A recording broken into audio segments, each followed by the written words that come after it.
Hello everyone and welcome back for another edition of 8 Minutes with Aaron. I am of course your host Aaron, and today we are talking about Monday Night Raw, October 14th, 2024, that took place at the St. Louis, Missouri Enterprise Center. So let's get rolling with a fresh edition of this guy right here, Aaron.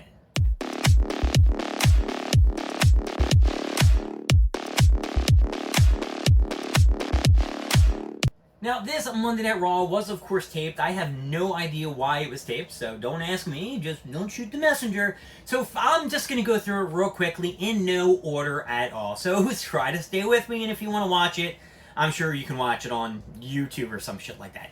Anyway, it kicked off with Rhea Ripley. Rhea Ripley came out and basically called out Liv Morgan and Raquel Rodriguez. And then Tiffany Stratton kind of came out and was like, look, I understand why you're mad, but I am the winner of the Money in the Bank briefcase, and I'm probably going to cash in on Liv Morgan and take the title. Rhea Ripley's like, ha ha ha ha ha. And then out came Liv Morgan and Raquel Rodriguez. They started talking shit, and it led to a booking of the match later in the night between Liv Morgan and Raquel Rodriguez versus Tiffany Stratton and Rhea Ripley. Now, this going to go to another segment that did happen later. It was Cody Rhodes, the champion from SmackDown, the Universal World Champion, whatever the hell you want to call him, the Undisputed. He came out and basically said, look, I know that I'm not usually supposed to be here. I am the SmackDown champion, but I'm here anyway. I am going to have to face Gunther at Saudi Arabia. And then who came out? Gunther, of course. Gunther and Cody Rhodes, they both exchanged words, a lot of praise on both each other, called out a lot of their weaknesses. Gunther was coming at him for being like a good friend to everyone, and then everybody turns on him.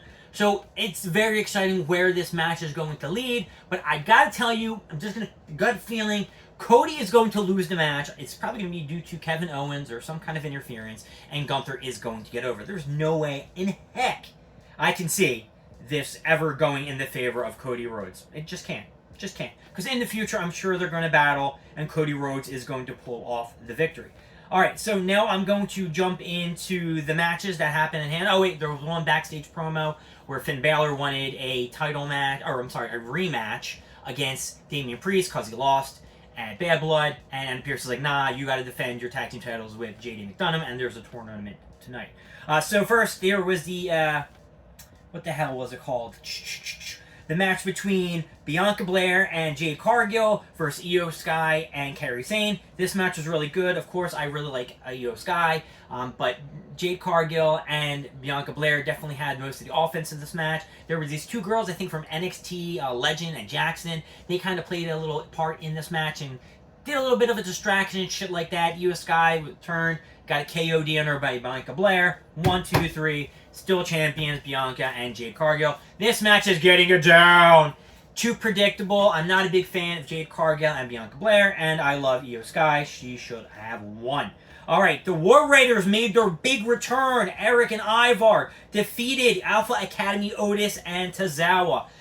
To be honest with you, after the Chad Gable turn, he did turn on Alpha Academy and Otis kind of stood up to him.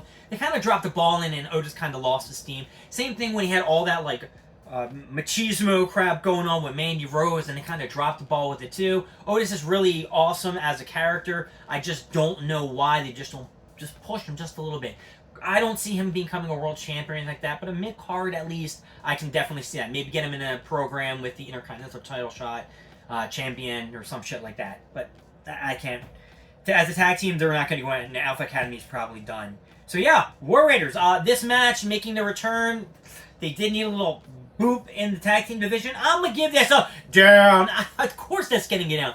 I don't care about the War Raiders. I don't care about Ivar and Var. I don't even remember their names. And Alpha Academy, of course, it's just not going to happen.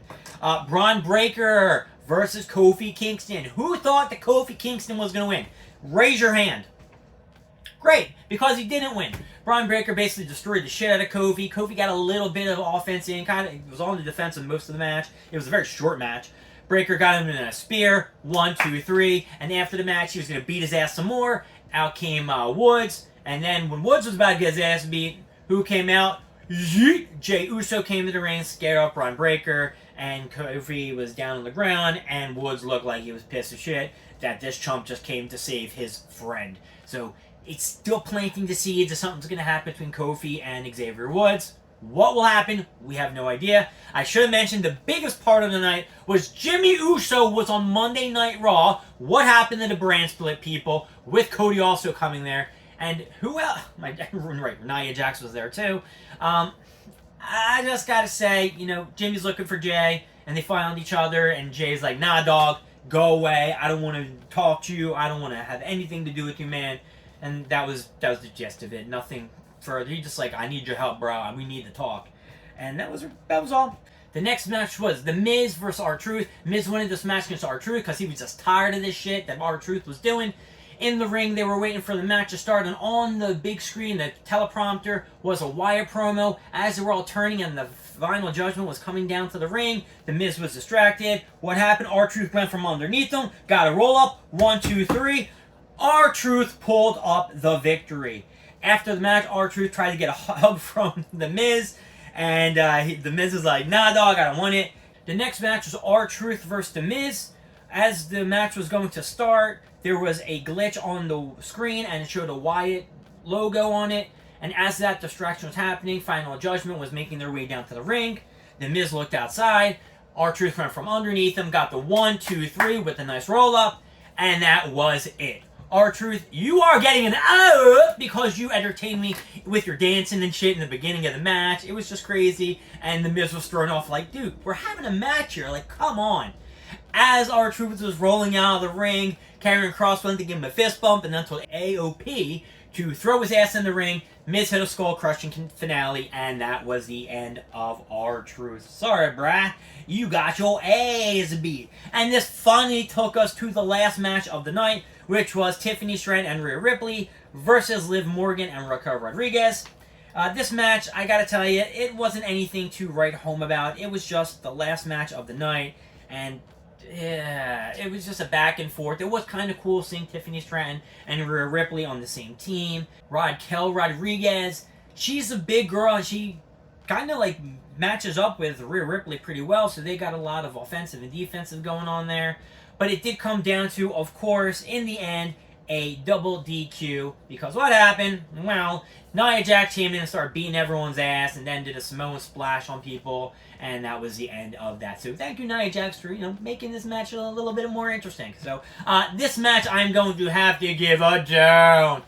It's not that I wasn't a big fan of the match. I just don't like Raquel Rodriguez, and Liv Morgan is stale, and I'm tired of Rhea Ripley being inserted in this stupid feud. She should have took the title already, and the last ending from the Bad Blood pay-per-view still is leaving a bad taste in my mouth. So, SmackDown overall, I need to give you an up or a down, and guess what, my friend? You are getting a down.